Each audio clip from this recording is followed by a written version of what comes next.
Hello and welcome dear students. इस video lecture में हम स्टडी करेंगे angular displacement, angular velocity and angular acceleration. So first we will define angular displacement. आप याद कीजिए, हमने पिछले वीडियो में डिस्प्लेसमेंट के बारे में पढ़ा था। एंड व्हाट इज डिस्प्लेसमेंट आपको याद आ रहा होगा, shortest distance between initial point and initial point, कुछ इस तरीके से आपने याद किया होगा। उसको हम क्या कहते हैं, डिस्प्लेसमेंट। बट वहाँ पर जो हम डिस्प्लेसमेंट की बात कर रहे थे उसको हम बोलते हैं लीनियर डिस्प्लेसमेंट। वहाँ हम बात करते हैं जब जैसे कोई ऑब्जेक्ट मान लो यहाँ से चल के, सपोज कोई ऑब्जेक्ट इनिशियल पॉइंट ए से चलना शुरू करता है, फिर बी पे पहुँचता है, फिर किधर भी टर्न ले लेता है, मान लो यहाँ पहुँच गया सी पे। अगर हम ए और सी को स्ट्रेट ज्वाइन कर देते हैं, right, then this is the linear displacement in translatory motion.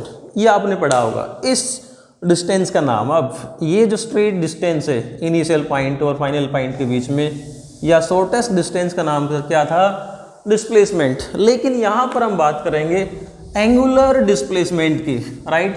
तो पहले let us define angular displacement क्या होता है, इसको समझते हैं। देखो जैसा नाम से ही क्लियर है, एंगुलर, इसका मतलब कहीं ना कहीं एंगल बनता होगा, और उस एंगल जो बनता है उसी का नाम हम क्या रखेंगे, एंगुलर डिस्प्लेसमेंट। अब एंगल कैसे बनता है, कहाँ बनता है, इसको समझेंगे। देखो कभी आपने रेसिंग ट्रैक देखा होगा, स्कूल के खेल के ग्राउंड में इस प्रकार का एक गोल और रेसिंग ट्रैक बना देते हैं, जिसको हम क्या कहते हैं, सर्कुलर ट्रैक कह देते हैं। Suppose this is a circular track of radius R. ये अपन ने कोई भी एक सर्कुलर ट्रैक मान लिया और इसका रेडियस मान लेते हैं आर, और इस सर्कुलर ट्रैक का जो सेंटर है वो मान लेता हूँ मैं ओ, राइट। अब यदि हम इस ट्रैक के कोई दो परपेंडिकुलर डायमीटर कंसिडर कर लेते हैं, सपोज एक तो ये डायमीटर हो गया इसका, राइट, अनादर डायमीटर मान लेते हैं हम, ये दूसरा डायमीटर हो गया इसका, दिस इज अनादर डायमीटर। अगर ये कोई दो परपेंडिकुलर डायमीटर मान लें, राइट, तो अब यहाँ से क्लियर है कि ये जो एंगल है ये कितना है, 90, ये कितना है 90, ये भी कितना है 90, ये भी कितना है 90। टोटल एंगल कितना होगा, ये 360 डिग्री का। इसका मतलब यहाँ पर हम ये कह सकते हैं कि सपोज कोई ऑब्जेक्ट पॉइंट ए से चलना शुरू करता है, इनिशियल पॉइंट ए मान लेता हूँ, और वो बी पे पहुँचता है, राइट। तो लीनियर डिस्टेंस तो इसने ये वाला कवर किया है, राइट। अगर हम डिस्प्लेसमेंट की बात करेंगे, लीनियर डिस्प्लेसमेंट की, तो ए को बी से ज्वाइन कर देंगे सीधा, तो क्या बनेगा, ये लीनियर डिस्प्लेसमेंट। लेकिन अब हम एंगुलर डिस्प्लेसमेंट की जब बात करते हैं तो देखो, जब ये पॉइंट ए से चलना शुरू करता है तो हम ये कह सकते हैं कि ये जो हमारा रेडियस ओ ए है, ये क्या होगा, इस पॉइंट के साथ में मूव कर रहा है, और वी कैन से दैट ये रेडियस ओ ए यहाँ से मूव करता हुआ, मान लो ये पॉइंट यहाँ से यहाँ पहुँच गया, it means we can say that this radius O A यहाँ से मूव करता हुआ कहाँ पहुँच गया, रेडियस ओ बी पे। तो इस दौरान सेंटर पे जो एंगल बना, this angle is 90 degree. So we can say that यहाँ पर जो एंगल है theta is equal to 90 degree, right. अब ये जो थीटा है इसी का नाम क्या है, एंगुलर डिस्प्लेसमेंट। यदि मान लो ये ऑब्जेक्ट यहाँ से चलता हो और आगे यहाँ जाता है तो क्या होगा, एंगुलर डिस्प्लेसमेंट ये पूरा बन जाएगा। वापस पूरा चक्कर लगा के ऑब्जेक्ट ए पे पहुँच गया, it means one circular track या one revolution is completed on this path. कितने का एंगल बन गया, 360 डिग्री का। या वापस कहते हैं कि अगर हम इसी लाइन को रेफरेंस लाइन मान लेते हैं, इस ओ ए को मैं रेफरेंस लाइन मान लेता हूँ कि हमें एंगल इस लाइन के साथ मेजर करना है, राइट। तो जब ऑब्जेक्ट यहाँ पहुँचा एंगल 90, यहाँ पहुँचा कितना हो गया 180, यहाँ पहुँचा 270, फिर यहाँ आ गया 0 डिग्री, या इसको हम कह देते हैं 360 degree. One rotation is complete. तो अब देखो इस ये जो रेडियस है हमारा, अगर हम इसको एज ए रेडियस वेक्टर मान लेते हैं सपोज, देन रेडियस वेक्टर की बात करेंगे तो रेडियस वेक्टर हमारा यहाँ पर है ओ ए। जब ये रेडियस वेक्टर यहाँ से मूव करता हुआ यहाँ आ गया, इसका नाम हमने क्या रख दिया, ओ बी। मान लो ये ऑब्जेक्ट यहाँ से चल के यहाँ पहुँचता है टी टाइम में, सपोज यहाँ मान लेता हूँ टाइम टी इक्वल टू 0, यहाँ पर time t equal to t. T time में इस रेडियस वेक्टर ने सेंटर पे कितना एंगल बनाया, 90 degree, right. So angle made by the radius vector at the centre of a circular track is known as angular displacement, right. अब इसको हम general define कर लेते हैं कि सपोज 90 की जगह हम किसी भी एंगल की बात कर लेते हैं, any, let us consider any angle.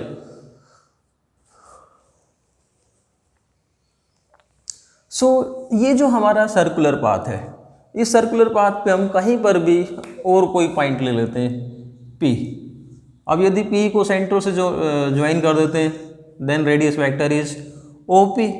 Now suppose any object starts from P and moves to Q। कोई ऑब्जेक्ट P से चल के Q पे आ जाता है किसी भी टाइम, हम टाइम कोई भी टाइम ले लेते हैं जैसा पहले हमने टाइम माना था। अब P से Q तक आने में इसने यहाँ मान लेते हैं ये जो एंगल बनाया है, suppose this angle is equal to theta. तो अब एंगुलर डिस्प्लेसमेंट क्या होगा, this angle theta is angular displacement. आप देखो P से चलने में एंगल कितना बनाया, सेंटर पे एंगल थीटा बनाया।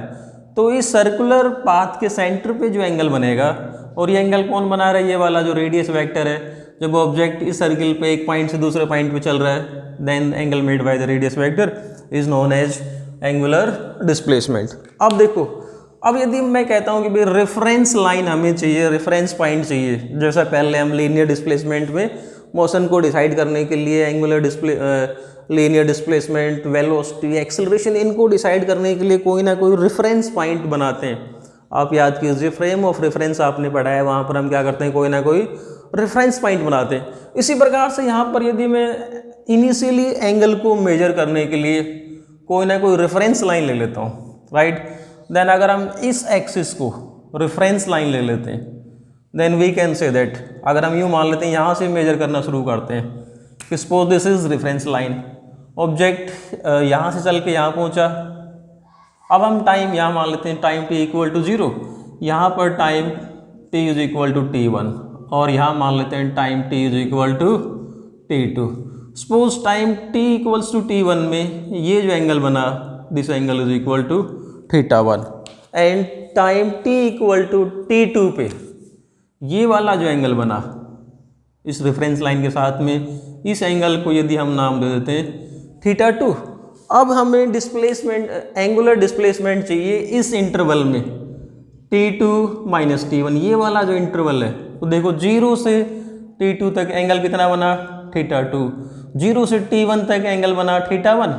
तो t2 माइनस t1 इस इंटरवल में एंगल क्या बनेगा, we can say that theta is equal to θ2 minus θ1, right.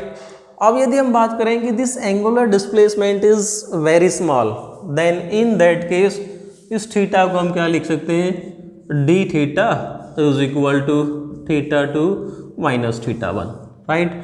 तो हम यहाँ से कुछ एक प्रॉब्लम में डी थीटा लेके चलेंगे।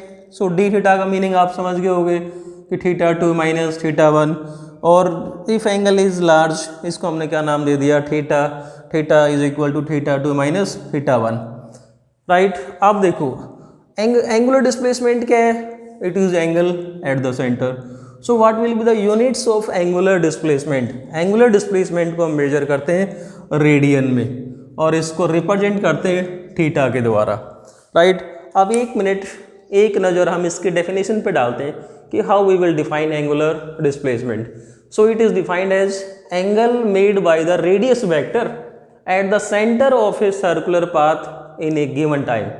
इसको हम क्या कहते हैं, एंगुलर डिस्प्लेसमेंट, राइट। अब देखो एंगुलर डिस्प्लेसमेंट का मैग्नीट्यूड कौन रिप्रेजेंट करता है, theta. This theta represents the magnitude of angular displacement. इसको हम यूजिंग डेफिनेशन ऑफ एंगल हम इस प्रकार से भी कैलकुलेट कर सकते हैं। We know that angle is equal to arc upon radius, right. Angle theta is equal to arc. If we know the length of this arc, अगर मैं ये वाला एंगल लेता हूँ, अगर हम आर्क, ये वाली आर्क कंसिडर कर लेते हैं, राइट। सपोज इसको मैंने नाम दे दिया पी क्यू, और जो रेडियस उसको आर मान लेते हैं, then theta is equal to क्या होगा, P Q by R, using definition of angle, right. अब हमारे पास में बात आती है कि एंगुलर डिस्प्लेसमेंट, जैसे हमने पहले पढ़ा था लीनियर डिस्प्लेसमेंट एक वेक्टर क्वांटिटी होती है। अब आती है बात, क्या एंगुलर डिस्प्लेसमेंट भी एक वेक्टर क्वांटिटी है? अब डियर स्टूडेंट्स ये बड़ा इंटरेस्टिंग है, एंगुलर डिस्प्लेसमेंट वेक्टर है या स्केलर है। अब इसमें दोनों बातें आते हैं, एंगुलर डिस्प्लेसमेंट वेक्टर भी होती है और एंगुलर डिस्प्लेसमेंट स्केलर भी होती है। अब कैसे बोलेंगे कि एंगुलर डिस्प्लेसमेंट वेक्टर है या फिर स्केलर है, राइट। तो ये हमें याद रखना है कि four small angles angular displacement, इसको हम यूँ डिफाइन करेंगे कि एंगल इज स्मॉल, जैसे θ1 और θ2 की हम बात कर रहे थे। अगर ये θ1 और θ2 काफ़ी छोटे होते हैं तो इनको हम डेल्टा θ1 से रिप्रेजेंट कर देते हैं। For small angles delta θ1 plus delta θ2 is equal to क्या आएगा, डेल्टा θ2 प्लस डेल्टा θ1।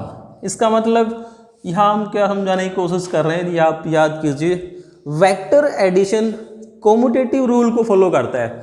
मतलब अगर हम ये कहते हैं कि vector A plus vector B is equal to vector B plus vector A, ये रूल कौन सा कहलाता है, commutative rule of vector addition. मतलब वेक्टर्स को हम किसी भी ऑर्डर में ऐड कर दें, उनका एडिशन क्या आएगा, बराबर आएगा। तो मैं ये कह रहा हूँ कि जब हम थीटा को स्मॉल लेते हैं, θ1 और θ2 को हमने किससे मान लिया, डी थीटा, जैसा मैंने आपको पहले बताया था कि value of theta is small, इसको हमने डेल्टा θ1 प्लस डेल्टा θ2 से रिप्रेजेंट कर दिया। तो θ1 और θ2 की वैल्यू छोटी होती है, तो उस केस में delta θ1 plus delta θ2 is equal to क्या आएगा, delta θ2 plus delta θ1। It means vector addition यहाँ पर क्या फॉलो करता है, ये कह देंगे जो एंगुलर डिस्प्लेसमेंट का जो हम एडिशन कर रहे हैं यहाँ पर, it follows commutative law of vector addition, commutative law of vector addition, ये फॉलो कर रहा है commutative law of vector addition को। लेकिन यदि θ1 और θ2 की वैल्यू बहुत ज़्यादा है, फोर लार्ज एंगल्स या लार्ज एंगुलर डिस्प्लेसमेंट, हम ये कहते हैं इसको कि for large angular displacement θ1 plus θ2 is not equal to θ1 plus θ1।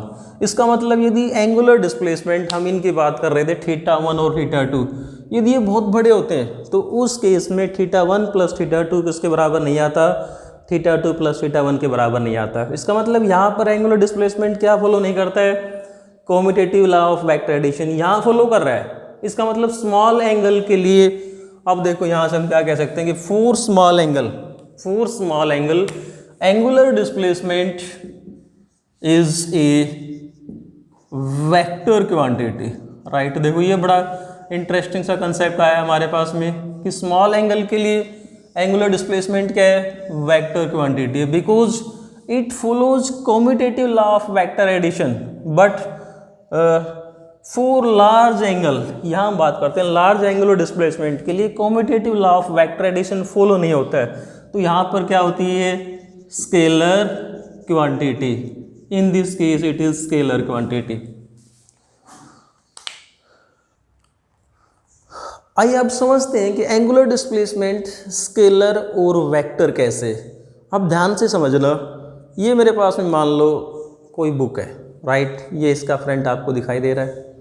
अगर मान लो मैं इस बुक को पहले 90 डिग्री से इस हॉरिजेंटल प्लेन में घुमा देता हूँ, सपोज हम यूँ समझते हैं कि दिस इज बुक, इस बुक को मैंने 90 डिग्री से इस हॉरिजेंटल प्लेन में घुमा दिया। पहले किस में घुमाया, देखो इसको हॉरिजेंटल प्लेन में घुमा रहा हूँ इस प्रकार से 90 डिग्री से, यहाँ से जब यहाँ तक लाया कितना रोटेशन हो गया, 90, राइट। अब इसको वापस मैंने घुमा दिया कौन से प्लेन में, पहले इसको यूँ घुमाया हॉरिजेंटल प्लेन में 90 से, फिर घुमा दिया इसको वर्टिकल प्लेन में 90 से। टोटल एंगल कितना हो गया, θ1 plus θ2 is equal to 180 degree. अब यहाँ पर θ1 देखो पहले कितना है 90 है, θ2 भी कितना है 90 है। अब हम क्या करते हैं, अब इसको उल्टा करते हैं। पहले कैसे घुमाते हैं, वर्टिकल प्लेन में घुमाते हैं। देखो पहले हमने किस में घुमाया इसको, हॉरिजेंटल प्लेन में, फिर वर्टिकल प्लेन में, राइट। अब उल्टा करते हैं, पहले इसको वर्टिकल प्लेन में घुमा देता हूँ 90 से, फिर हॉरिजेंटल प्लेन में 90 से।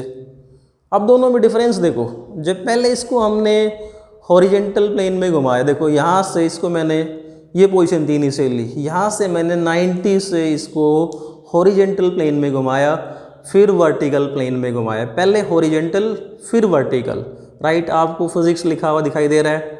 अब क्या करते हैं, इसको उल्टा कर लो। पहले इसको हम वर्टिकल प्लेन में घुमा लेते हैं, राइट। वर्टिकल प्लेन में घुमा दिया मैंने, फिर इसको हॉरिजेंटल प्लेन में। क्या आपको फिजिक्स दिख रहा है, नहीं दिखाई दे रहा, राइट। इसी को हम एक बार फिर से दूसरा रोटेशन देते हैं। दोनों रोटेशन 90 से देंगे हम। देखो एक बार पहले इसको मैं घुमाता हूँ, पहले घुमाया 90 से मैंने हॉरिजेंटल प्लेन में, फिर वर्टिकल प्लेन में घुमा दिया, राइट। पहले हॉरिजेंटल में फिर वर्टिकल में। आपको फिजिक्स दिखाई दे रहा है, राइट। अब इसको मैं वापस करता हूँ, पहले हम घुमाते हैं इसको हॉरिजेंटल में और फिर वर्टिकल में। क्या आपको फिजिक्स दिख रहा है, नहीं दिखाई दे रहा। अगर θ1 प्लस θ2, जैसा हमने कहा था θ2 प्लस θ1 के बराबर होता तो फिर से आपको यही पेज दिखाई देना था। इसका मतलब रोटेशन तो बराबर नहीं आया। अब देखो ये तो हो गया लार्ज एंगल के लिए। अब स्मॉल एंगल के लिए समझते हैं। अगर हम इसी प्लेन को, इसी बुक को स्मॉल एंगल से रोटेट करवाते हैं, जैसे सपोज आप इस पोजीशन को देखिए, इसको मैंने किसी स्मॉल एंगल से थोड़ा सा घुमाया, स्मॉल एंगल θ1 से घुमाया, किस डायरेक्शन में, हॉरिजेंटल में। अब इसको थोड़ा सा यहाँ से मैं नीचे झुका देता हूँ वर्टिकल में, राइट। पहले किस में घुमाया, हॉरिजेंटल में, फिर वर्टिकल में नीचे ले आया स्मॉल एंगल से। अब उल्टा करता हूँ, पहले इसको वर्टिकल में ऊपर ले आया, फिर हॉरिजेंटल में ले आओ इस डायरेक्शन में। क्या हो गया, ये बुक वापस वहीं अपनी पोजीशन पे आ गई। देखो पहले यहाँ से हम इधर लेके गए हॉरिजेंटल डायरेक्शन में, फिर नीचे घुमाया, राइट, ये पोजीशन। अब उल्टा करो, पहले वर्टिकल में ऊपर ले आया, फिर हॉरिजेंटल में वापस यहीं का यहीं आ गया।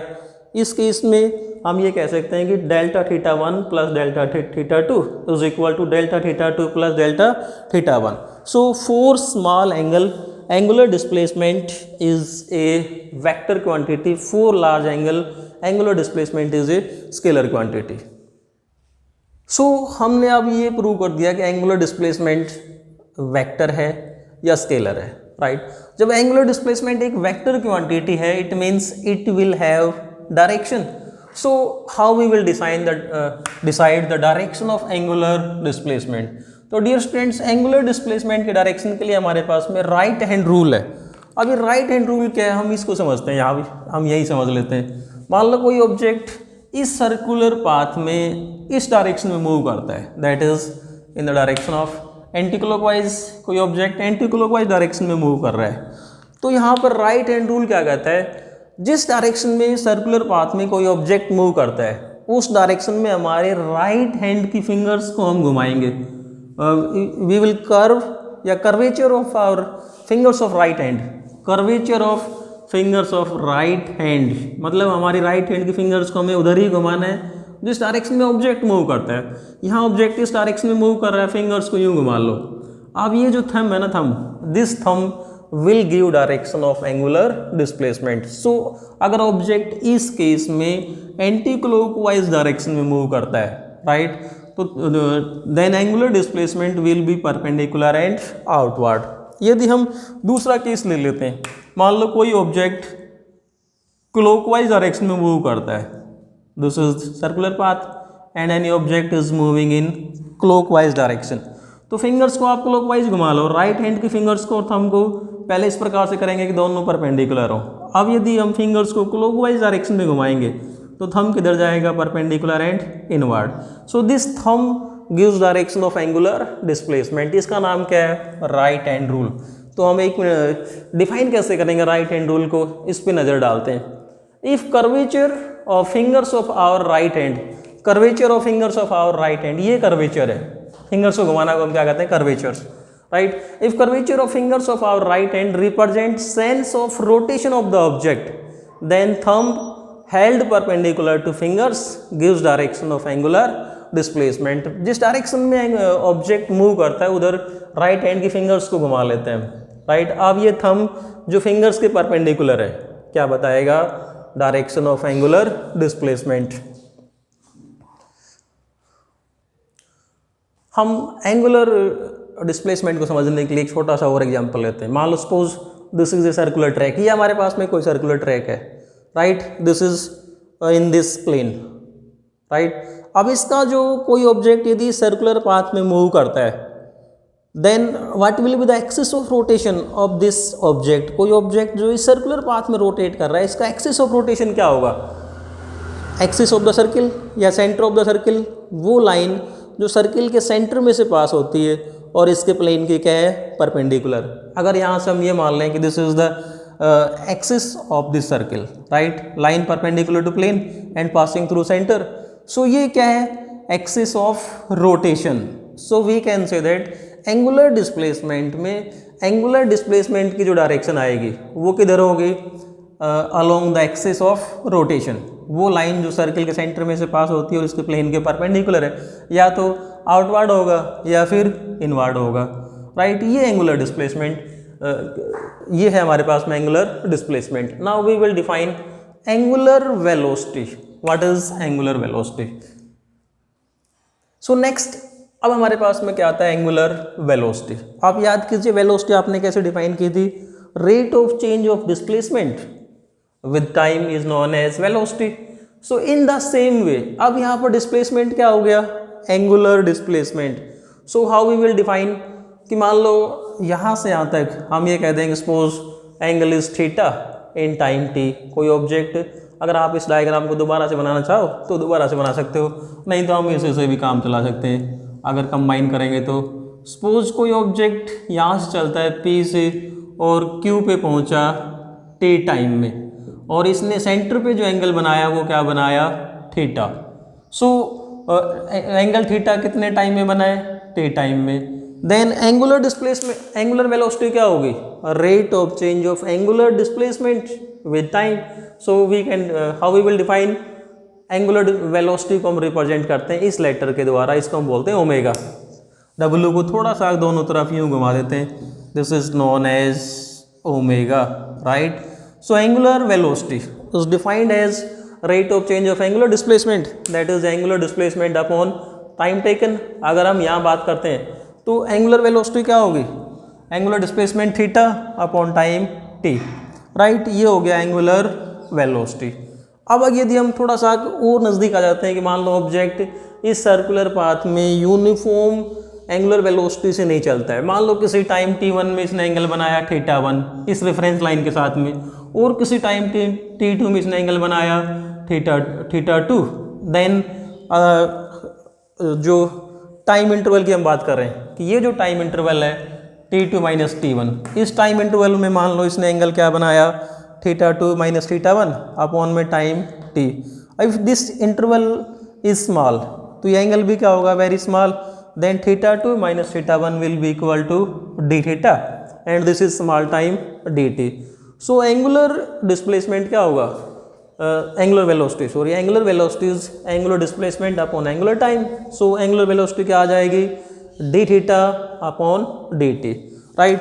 सो यहाँ से हमारे पास ये आ जाएगा angular velocity is equal to d theta upon dt। अब यूनिट्स की बात करेंगे तो यूनिट्स क्या होंगी इसकी, रेडियन पर सेकेंड। एंगल की यूनिट क्या है, रेडियन। टाइम की यूनिट क्या है, second. So units of angular velocity is radian per second.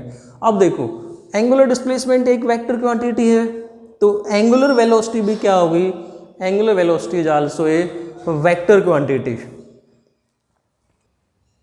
सो अब यदि हम बात करें what will be the direction of angular velocity, तो सेम रूल है पहले वाला ही, जिस डायरेक्शन में ऑब्जेक्ट मूव करता है उसी डायरेक्शन में राइट हैंड की फिंगर्स को हम रोटेट करवाएंगे, थंब हमें क्या बताएगा, एंगुलर वेलोसिटी की डायरेक्शन को बताएगा। सेम रूल अप्लाई करना है, राइट हैंड रूल अप्लाई करना है, अब यहाँ पर आपको एक चीज़ दिमाग में रखनी है कि ऑब्जेक्ट सर्कुलर पाथ में जब मूव करता है और एंगुलर वेलोसिटी की डायरेक्शन या तो इधर आ रही है या इसके परपेंडिकुलर आ रही है। अब आप सोच रहे होंगे कि ऑब्जेक्ट तो यूँ मूव करता है, डायरेक्शन इधर आ रही है, तो एक्चुअली ये जो डायरेक्शन है वो क्या बताती है कि जो ऑब्जेक्ट कौन से प्लेन में, जैसे मान लो ये अगर ऑब्जेक्ट इस प्लेन के हम ये कह देंगे ये जो एक्सिस है, suppose this axis is perpendicular to this plane, तो ये डायरेक्शन क्या बता रही है कि ऑब्जेक्ट इस प्लेन में मूव करेगा। यदि थंब बाहर की तरफ आ रहा है तो हम आसानी से बता सकते हैं कि object is moving in this plane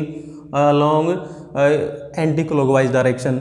अगर ये हमारा जो डायरेक्शन है ये एक्सिस अंदर की तरफ होता तब हम बता सकते थे, क्या बताते हैं कि ऑब्जेक्ट क्लॉकवाइज डायरेक्शन में और कौन से प्लेन में मूव कर रहा है, जिस प्लेन के ये डायरेक्शन परपेंडिकुलर है। जैसे मान लो मैं ये कह दूँ suppose this is X, this is Y, this is Z, right. यदि थंब मेरा जेड एक्सिस के अलोंग आता है तो एक बात क्लियर हो जाएगी, कौन सी, कि ऑब्जेक्ट एक्स वाई प्लेन में रोटेट कर रहा है, ठीक है। और किस डायरेक्शन में, राइट हैंड रूल लगाओ आप, थंब ऊपर की तरफ जा रहा है जेड एक्सिस की तरफ, तो ऑब्जेक्ट किधर मूव कर रहा है, एंटी क्लॉकवाइज डायरेक्शन में। यदि थंब नीचे की तरफ आता तो हम क्या कहते हैं कि ऑब्जेक्ट एक्स वाई प्लेन में और क्लॉकवाइज डायरेक्शन में मूव करता है। सो इस प्रकार से ये जो थंब है डायरेक्शन के बारे में बताता है। मतलब थंब की डायरेक्शन में मोशन नहीं है, लेकिन on the basis of this axis हम ये बता सकते हैं कि ऑब्जेक्ट कौन से प्लेन में और किस डायरेक्शन में मूव कर रहा है। Now we define angular acceleration. आप एक्सेलरेशन को पहले डिफाइन कर चुके हैं, याद कीजिए, what is acceleration. Acceleration is rate of change of velocity. In the same way जब हम एंगुलर एक्सेलरेशन की बात करेंगे तो कैसे डिफाइन करेंगे, rate of change of angular velocity. That is angular acceleration को हम रिप्रेजेंट करते हैं इस सिंबल के द्वारा और इसको हम बोलते हैं alpha, right. This symbol is known as alpha. So alpha क्या होगा, change in angular velocity upon time taken, rate of change of angular velocity. मान लो कोई ऑब्जेक्ट यूनिफॉर्म स्पीड से इस सर्कुलर पाथ में चलता है, an object is moving with uniform speed, तो इसके जो यूनिफॉर्म एंगुलर स्पीड को मैं ओमेगा मान लेता हूँ, then alpha is equal to क्या होगा, ओमेगा अपॉन टी। अगर एक समान चाल से चल रहा है सर्कुलर पाथ में तो इसकी वेलोसिटी कांस्टेंट रहेगी। अगर यही ऑब्जेक्ट सपोज इस पॉइंट पी पे इसकी वेलोसिटी को हम क्या मान लेते हैं, एंगुलर वेलोसिटी को ओमेगा मान लेते हैं। इस पॉइंट क्यू पे इसकी जो एंगुलर वेलोसिटी है उसको ओमेगा 2 मान लेते हैं, राइट। तब इसकी वेलोसिटी में चेंज कितना आएगा, ओमेगा 2 माइनस ओमेगा 1, कितने टाइम इंटरवल में, t2 माइनस t1 में। Then we will write angular acceleration, suppose omega 2 minus omega 1 is d omega and this time interval को हम क्या नाम दे देते हैं, d t. Then angular acceleration will be alpha is equal to d omega by d t. अगर यहाँ से हम इसकी यूनिट्स की बात करेंगे, then units, what will be the units, velocity की क्या थी, रेडियन पर सेकेंड, और वेलोसिटी को फिर टाइम से भाग करोगे तो क्या आ जाएंगे इसकी units, radian per second square, right. This will be the units of angular acceleration. Now we know that acceleration is also a vector quantity, तो जिस डायरेक्शन में वेलोसिटी में चेंज आएगा उसी डायरेक्शन में क्या होगा, acceleration. So direction of acceleration will be the direction of angular velocity. तो ये था हमारे पास में concept, angular displacement, angular velocity and angular acceleration. Thanks and keep on watching.